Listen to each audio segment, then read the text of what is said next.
Hello, this is the RPG Crawler, and welcome to another RPG News Roundup, this time for June 15th, 2024, where each week I take a look back at the week in tabletop, computer, and console role-playing game news and bring you the highlights. As always, we will start with computer and console role-playing game news. Scars of Mars is set to release on June 20th. It will release on the PC and the Nintendo Switch. It will be a tactical role-playing game set in a facility on Mars where you're the commander of a unit on a top-secret mission to rescue survivors when the facility loses contact. Flintlock, The Siege of Dawn is set to release on July 18th. It'll target the PC, the PS5, and the Xbox Series X/S. It'll be a Souls-like action RPG set in a world where the door to the underworld has been flung open, unleashing the gods and their armies of the dead. The prologue to Kriegsfront Tactics is set to release on July 18th. It'll be an introduction to a tactical mecha based on an alternate history 1970s Southeast Asia where giant mechs were used. Streets of Rogue 2 is set to release on Early Access on August 14th. It'll be a sandbox procedurally generated world with RPG elements. I'm assuming it's going to be a roguelike, of course. It'll have both online and local co-op, mixing a number of genres in it, so that's kind of why I was hesitant. Visions of Mana will be released on August 29th. It'll hit the PC, PS4, PS5, and Xbox Series X/S. It's the latest in the classic Mana series of action RPGs. Demon School is set to release on September 13th. It'll target the PC, PS4, PS5, Xbox Series X/S, as well as the Switch. Inspired by Shin Megami Tensei series, as well as 1970s Italian horror, it has you playing a university freshman who is heir to a family of demon hunters. It looks like it'll be a tactical RPG. Diablo 4, Vessel of Hatred, looks to be released on October 8th. The DLC will include a new chapter of Diablo 4 as well as a new Spiritborn class. RPG Maker With will be set to hit the Switch on October 11th. A new entry in the RPG Maker series will also eventually hit the PS4 and the PS5 sometime next year. It looks like the CEO of Obsidian has stated that he's pretty confident that Avowed will be released sometime this year, and it looks like Microsoft is actually aiming to release it in November. Witch of Oblivion was announced. Targeting the PC, it looks like it's planned for sometime in spring of 2025. Set in a fantasy world, it has you playing an amnesiac witch who is recently awakened after a long slumber. Citizen Sleeper 2 is Starward Vector. It looks like it's targeting early 2025. It is slated for the PS5, the Switch, the PC, as well as the Series X/S, and is a sequel to Citizen Sleeper, a combination of visual novel with a die-based tabletop-inspired gameplay. Wu Chang, Fallen Feathers, is also set for sometime next year. Targeting the PC, PS5, and the Xbox Series X/S, it takes place after the death of the Shangzhang Empire, or Emperor. It's the end of the Ming Dynasty, with a strange affliction spreading across China that makes people basically turn into birds, I guess.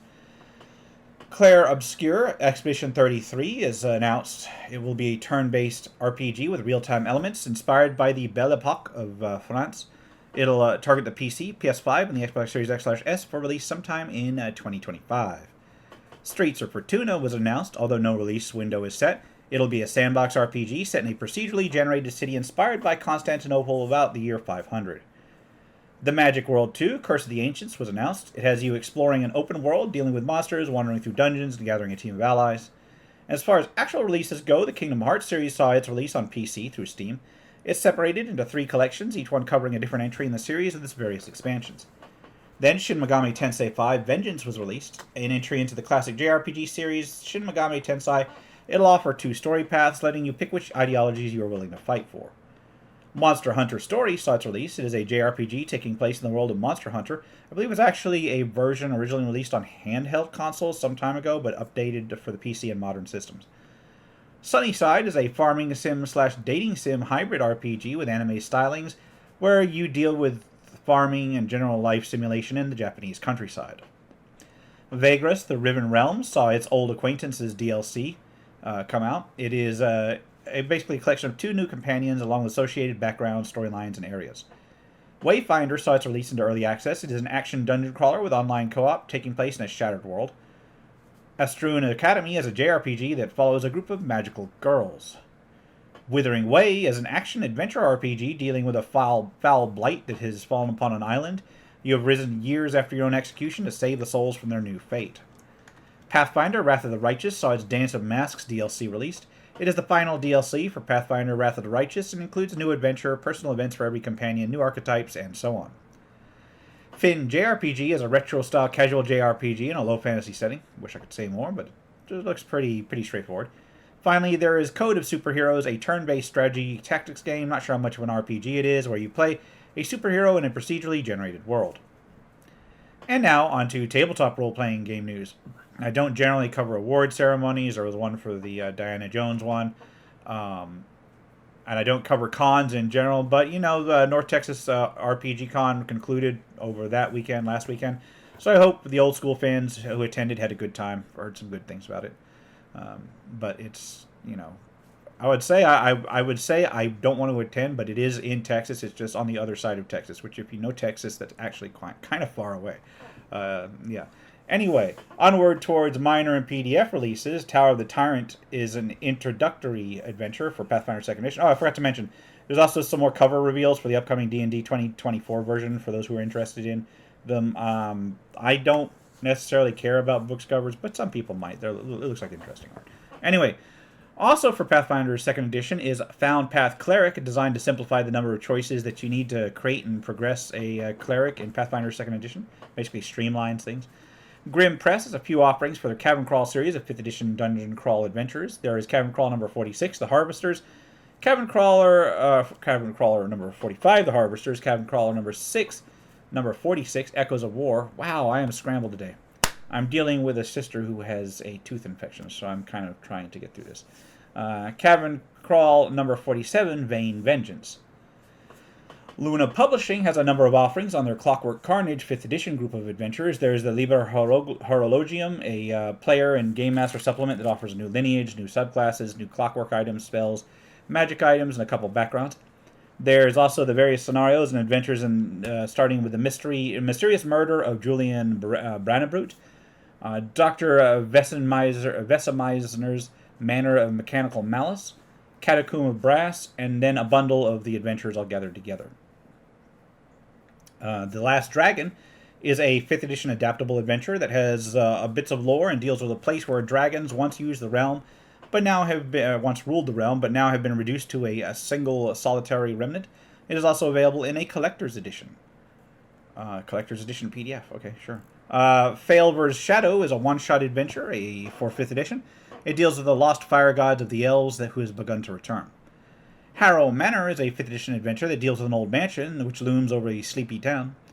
Siege of the Silver Stag is a 5th edition adventure that is a horror survival adventure where you just have to survive waves of zombies and then deal with the NPCs around you as they begin to lose it. The Quest for Kanzar is a 5th edition adventure set in a world of Ordinum. It starts where you're trying to rescue a child from an adventure gone wrong and progresses from there. Paradise Lost is a location-based adventure, an area within the Hells. It has a few encounters, a location with some lore, some battle maps, and so forth. The Call of Cassandra is a 5th edition adventure for level 15 to 18 characters that deals with a group of sirens. The Forlorn Ziggurat is a level 5 adventure for both Dungeons & Dragons and Shadow Dark. It deals with an ancient construction within a dwarven kingdom. Hunt Beyond the Grave is an adventure blueprint and kit for 5th edition that has a couple monster stat blocks, some encounter generators, some adventure hooks, some magic items, spells, maps, and so forth, meant to plug in for some quick play and assemble on the fly. Shotguns and Sorcery is a 5th edition sourcebook available in print, detailing a city and the people within it. Is based on the fantasy noir novels of Matt Forbeck. 20 Vibrant Vestments is available in both 5th edition and Pathfinder 2nd edition format. It includes 20 magical armors, clothing, cloaks, etc., basically things you wear. The Grimoire of Curses is a compendium of curses for 5th edition. It offers new backgrounds, new cursed races, various feats, various magic items, a Death Knight class with many subclasses, spells, new monsters, and so forth. Epic Heroes Encyclopedia Volume 4 and for Druid offers a continuation of the Druid class for 5th edition from level 20 to level 30. It includes archetypes, feats, spells, magic items, and monsters to challenge them. Drop-in Villains and Factions. This chair sucks. Drop-in Villains and Factions is a collection of material for 5th edition and similar systems. It offers a dozen unique villains and factions to plug into your world. The Dragon's Hoard number 43 is a magazine anthology of magic items, spells, monsters, and so forth for 5th edition. Secret of the Silver Rune from Kobold Press is an adventure for Black Flag role-playing game and Tales of the Valiant. It deals with forces gathering in a remote fortress where an order of mages is pursuing dark ends. The Strange Lair of Cocytus is an ancient prison statted out for Tales of the Valiant or 5th edition compatible systems. Is it Cocytus? Is it Socitus? I don't know, Cocytus. It sounds vaguely Mediterranean. I think it's supposed to be Greek, but I guess Latin? I don't know. Anyway, I never knew how to pronounce it. Level Up Gate Pass Gazette, issue 24 is a magazine for advanced 5th edition. This one covers some druid archetypes, some backgrounds, some synergy feats, and the Trollkin. The Realm of Mythgarthur is a Castles and Crusades compatible setting, along with details on the major kingdoms, new monsters, new magic, and an introductory adventure. Manivores is a Shadow Dark supplement that provides 16 new monsters that originate in areas of high magical power. Through the Weird Wood is a small sandbox adventure for pretty much any fantasy RPG that deals with a fairy tale style forest. It includes a witch's tower, a barrow dungeon, and some adventure hooks. Superhero Necromancer Press has Puppet Hand's Guide to the Rainy City, a companion zine for use with Into the Odd.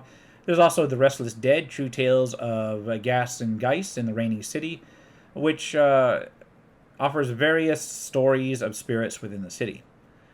A completely different product, The Restless Dead, is an adventure scenario for Dragonbane. It deals with the dead who have risen from their graves. I actually just got the Dragonbane box set, finally. I'm enjoying reading through it. But I will have to put that review off until I review a bunch of other stuff. The Witch is a profession for Dragonbane that offers new paths of magic, new spells, and new heroic abilities. Cleric is also a profession for Dragonbane, this time offering a new secondary skill as well as a few more divine heroic abilities. Mazes Module 23 is another entry into the Mazes RPG series. They're meant to be episodic adventures. This one deals with keeping the watchfires burning near a mountain retreat where people are resting to heal their wounds. Game Master's Compendium of Explosive Creation is a system-neutral collection of tables and inspiration for designing adventures. Chronicles of Thesa is a core rulebook for fantasy tabletop RPGs. It offers a variety of gameplay options and styles among 5 basic classes. Warhammer Fantasy Roleplay, The Corsairs of Captain Flario, is a guidebook for Sea Dogs and Pirate Raiders and deals with 4 important characters from Raptor's Talon. There's also Warhammer 40,000 Wrath and Glory Threat Assessment, Demons and Heretics. It presents a number of challenges and tools for cults and service to chaos, various new threats and demons, iconic threats, psychic diabolus, etc. Elf King has yet another supplement, this time Worms, Weird, and Wonders, a collection of unique worms, monsters, characters, and treasure for Elf King, the immortal role-playing game. It is exactly what it says on the tin. Incidentally, I have a few reviews coming up for other material for Elf King. They've been coming a long time. I finally got them all together, so should be coming up in a clump in the near future. Pendragon, 6th edition, is now available. There is the core rulebook, a new revision of Greg Stafford's masterpiece. And I always meant to, because I've had the, not only Paladin, but Pendragon 5.2 up here for a very long time. I meant to do a thorough review on it, but I always hit the problem is that it is effectively a masterpiece. Yeah, there's stuff to criticize on it, but it is a beautiful system. So I felt odd criticizing something like that. I have no idea whether or not this 6th edition was butchered or not, considering Mr. Stafford's passing some years back. They also have The Grey Knight, a complete campaign for Pendragon. The Hidden Isle is a pen and paper RPG that uses tarot cards instead of dice. It is set in the 16th century. There's also the Sewers and Stars, an expansion for the Hidden Isle that offers a couple additional settings, a couple pre-written scenarios, and a couple classes. Mask Witches of the Forgotten Doggerland Redux is a storytelling-style RPG about a psychedelic Mesolithic setting. Set after the end of the last Ice Age, it offers a new set of rules called the Silver Road Rules. Craving is a true D6 RPG set in a zombie apocalypse. It is very brief and to the point. Survive This, Bloody Appalachia, is a new survival style, or Survive This style RPG. It is a rural tabletop RPG that emulates scenarios found in low-budget grindhouse horror films. I can speak, I promise. Things like Texas Chainsaw Massacre, The Devil's Rejects, etc., etc. There's also Beware of the Locals, which offers rules for creating characters that are local to the area rather than outsiders coming in. Infernum is an extreme role-playing game core rule set on a rules-light RPG that focuses on apocalyptic themes, starting with a major event and then proceeding over 7 days. They also have Inferno of Cthulhu, which is a setting for the system based, of course, on the Cthulhu mythos. Onyx Path Publishing has a few offerings for different systems. There is Curseborn that is available in an Ashcan edition. I'm having a difficult time seeing what exactly it is, but it appears to be a creepypasta and survival style RPG.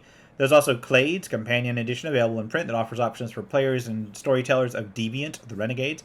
Then they have Contagion Chronicles, a ready-made characters. There's a collection of a dozen ready-made characters for the Contagion Chronicle. Modifius has Fallout Wasteland Warfare. Astoundingly Awesome Tales Volume 2 is a collection of 10 linked scenarios that deal with Nuka World. They also have Dreams and Machines, Poison Waters, and Adventures, an adventure for Dreams and Machines RPG. It is a sequel to Home is Where the Thread Is. Mech Requiem is a solo mech-style RPG using the Loner RPG rules, so there you go. Daikaiju Mokushi is a kaiju and mech-based tabletop RPG that is a relatively brief one, just laid out pretty quick. What Stirs Below is a mothership one-shot scenario that deals with a survey station on a distant moon that has fallen silent. And there's actually a bunch of mothership stuff out. Tuesday Night Games has a number of offerings for the mothership RPG. There's Another Bug Hunt, Gradient Descent, A Pound of Flesh, Dead Planet, The Shipbreaker's Toolkit, Unconfirmed Contact Reports, and Warden's Operation Manual. Then Marco Serrano has a few offerings, also for Mothership. There is Outsourced, the Lucofin Corp Deception, Yucatan Tech Company Retro Catalog 3, and Stims from the Dark Web 2. Finally, there is Supporting Cast Volume 1 for Everyday Heroes, a collection of a dozen unique personality NPCs, 8 new gallery NPCs, some story hooks, new traits, equipment, and actions. With that, we'll take a look at RPG crowdfunding campaigns. Remember that contributing to a crowdfunding campaign should be done only at your own risk. Doing so is no guarantee of even receiving a product. Mentioned here is not an endorsement, but is for informational purposes only. And once again, there are a few different computer and console role-playing game crowdfunding campaigns that caught my week. We'll start with Soccer Quest RPG. It's an anime-inspired RPG based on soccer with many different characters and a pixel art style. Whispers of the Eyeless looks to be a strategy RPG with a dark fantasy narrative inspired by 17th century Polish culture. It is made by modders from the Total War Warhammer scene. There is a demo available. In fact, there's a bunch of demos available for a lot of this stuff. Lindworm looks to be a roguelite action RPG focused on dungeon crawling with monster slaying and village building. It will also have a co-op mode available. Onward towards tabletop crowdfunding. We'll start with Dr. Drowan's Dictionary of Dinosaurs. It looks to be an RPG supplement for Pathfinder 2nd Edition, based on dinosaurs and paleontology. In the Shadow of the Markwald looks to be a 5th edition one-shot adventure focused on investigation and dealing with a commune that is set up in a forest.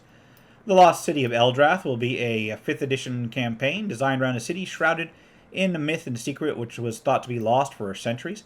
Recently has been rediscovered and is being explored for the magic, hidden treasures, artifacts, and so forth. Escape from Drakenstone Castle looks to be a solo or group 5th edition adventure in a sort of old-school Renaissance-inspired module. Tomb of the Dead God will be a desert-based 5th edition adventure. It deals with a port city and a mysterious tomb buried in the desert sands. The Morley Adventures looks to be a collection of 3 5th edition adventures for 1st to 4th level of characters. Each one of them is a one-shot 5th edition location based around a frontier town. Skydrift looks to be a node-based 5th edition adventure taking place in a Skyland realm. It'll offer dynamic encounters as well as resources designed to cut down prep time and craft stories revolving around shipwrecks and survival. The Mage War, Magic vs. Machine, will be a 5th edition high magic as well as high tech supplement, dealing with both fantasy and sci-fi. It'll offer new content such as mechanics, player options, monsters, adventures, and so forth. Punch Gods in the Face will be an epic level one-shot for 5th edition dealing with various Olympian gods. It looks like it'll be with an anime aesthetic. Adaptable Encounters for 5th edition fantasy, Castles and Ruins will be another exactly what it says on the tin offering. It'll dish out ready-to-play encounters, some set in castles, and some set in ancient ruins. Ramble in Realms of Wonder looks to be a traveler's guide to strange places and people for 5th edition. It'll be a setting with a collection of interconnected demiplanes. Songs of the Spellbound Sea will be a nautical adventure set for 5th edition. It'll also include naval combat and ocean travel rules, 3 new classes, many new subclasses, hundreds of spells, and so on. The Brotherhood of Steam will be a steampunk city-building 5th edition adventure. It'll have you tasked with reviving a clockwork city that has become fragmented and fallen into disrepair. The Goblin Horde from Architects of the Deep will be a 5th edition supplement designed to allow goblins to face higher-level parties. I'll have a few leveled-up versions of the basic goblins, some goblin variants, several goblin-themed traps and puzzles, some new goblin-themed items, and a couple goblin-themed dungeons. Warren number 2 is another entry into a 5th edition style magazine, this one focusing on mountainside adventures. Epic Heroes Encyclopedia Volume 5 Fighter is another in a series of supplements for 5th edition designed to take characters from 20 to 30th level. This one focuses on fighter-based content. I just covered the Druid one back in the releases, so they generally put these things out pretty quick. Bria's Mythical Menagerie looks to be a 5th edition supplement focused on creature collection. It'll have plushie-based creatures, many new families, and some creature collecting NPCs, as well as spells, items, and player options. I said families. I meant familiars. This thing auto-corrected me. Oh well. It looks like there'll be actual creature-based plushies as well available. Mystic Bonds look to be a 5th edition supplement designed around unlocking potential in magical companions such as familiars and letting them evolve and gain new abilities. The Bastion will be a 5th edition class revolving around crafting your armor from various materials of power. It will include subclasses, many new weapons, some lore, as well as a dozen creatures. Ancient Treasures look to be a collection of 5th edition compatible magic items, as well as adventures, monsters, and spells. D6 Cursed Trinkets will be a collection of 6 pieces of cursed trinkets, compatible with 5th edition, but suitable for almost any fancy RPG. Pocket Game Master Magic Items from Penny Blood Adventures will be a collection of 350 plus magic items, and all set for 5th edition. It looks like it's going to be a limited time campaign, so it may not even be up by the time you watch this. Castles and Crusades Reforged looks to redesign the Castles and Crusades role-playing game, designed around non-OGL content so they can finally break away from that. It is a revision of what is now a 20-year-old system, so it looks like they may be streamlining a few things as well. It'll be interesting to see this one. I'll have to buy it whenever it finishes. I tend not to crowdfund stuff from them, not because they don't deliver, but sometimes they take a little while to deliver. Also, I don't want to get on their mailing list because they mail you a lot. Studded Leather, no, I'm not saying don't fund it if you like it, because it looks like a really good revision. Anyway, moving onward, Studded Leather issue number 1 is an OSR style zine for a punk rock fantasy setting in a post-apocalyptic city of Steelgrave. Overkill 2nd edition is looking to fund an urban fantasy action movie style tabletop RPG with card-based mechanics. Shadow of the Bruticorn looks to be an adventure for Neon Lords of the Toxic Wasteland. It will be designed for characters of levels 3 or higher and deals with a maze of deadly encounters. Radical High is looking to fund a 1980s RPG about high school students. Alan Barr's Wine Dark Nights looks to be a 90s-inspired vampire tabletop role-playing game. It's designed to be a love letter to the supernatural beings of that era, along with pop culture and, basically tabletop games of that era, too. Planet of the Apes, the role-playing game, is looking to fund a system based on the D6 system of West End Games' origin. It'll be an official role-playing game for the series. Didn't I cover something like this a while back, like a significant while back? I don't know if this is a new one or just like a revision. I don't know. Finally, there is Era Balam, an RPG where you play a pilot of a starfighter looking to fight against alien hordes. So I guess it's kind of like a shoot-'em-up style, except on tabletop role-playing games. Anyway, on that note, I'm going to wrap things up here. This has been the RPG Crawler, my RPG News Roundup for June 15th, 2024. As always, links will be below. If you like what you've seen, remember to leave a like, comment, your feedback, and subscribe for more RPG content. Until next time, take care, goodbye. I'll try to get some reviews out. I keep saying that, and then stuff keeps, hitting a fan. Whether it be power outages, storms, people getting sick, etc., etc. Eventually, I will get some reviews out. I've got like 3 in the queue already ready to edit and put out. Until next time, take care and goodbye. And if you are still watching, I would like to take the opportunity to thank my supporters, the top tiers of which are listed on the screen, without whose support I would not have been able to offer the variety of content that I have on this channel throughout the years. If you're feeling particularly generous and would like to join them, you can support the channel. There are a variety of options to do so. I have a Patreon, a Subscribe Star, as well as channel memberships enabled. If you are not in a position to contribute, simply leaving a like, a comment, or sharing my videos are all wonderful ways to help the channel grow without spending a dime, and are all greatly appreciated.